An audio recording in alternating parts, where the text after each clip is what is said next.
Sekitar 15 rudal balistik diluncurkan dari Iran ke Israel dalam beberapa gelombang serangan. Serangan ini memicu kerusakan parah di fasilitas-fasilitas penting rezim Zionis.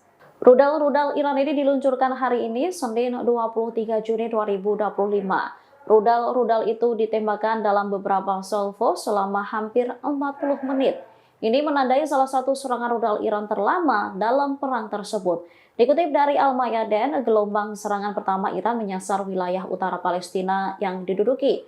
Sementara gelombang kedua menuju Tel Aviv, Yerusalem, dan Ashkelon. Kemudian gelombang ketiga menuju pemukiman di sekitar Gaza.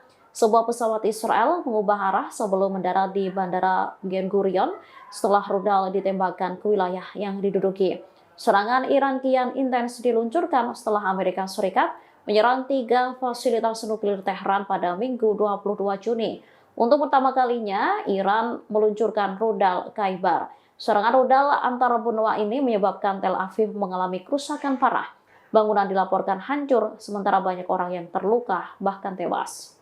Download Tribun X sekarang, menghadirkan lokal menjadi Indonesia.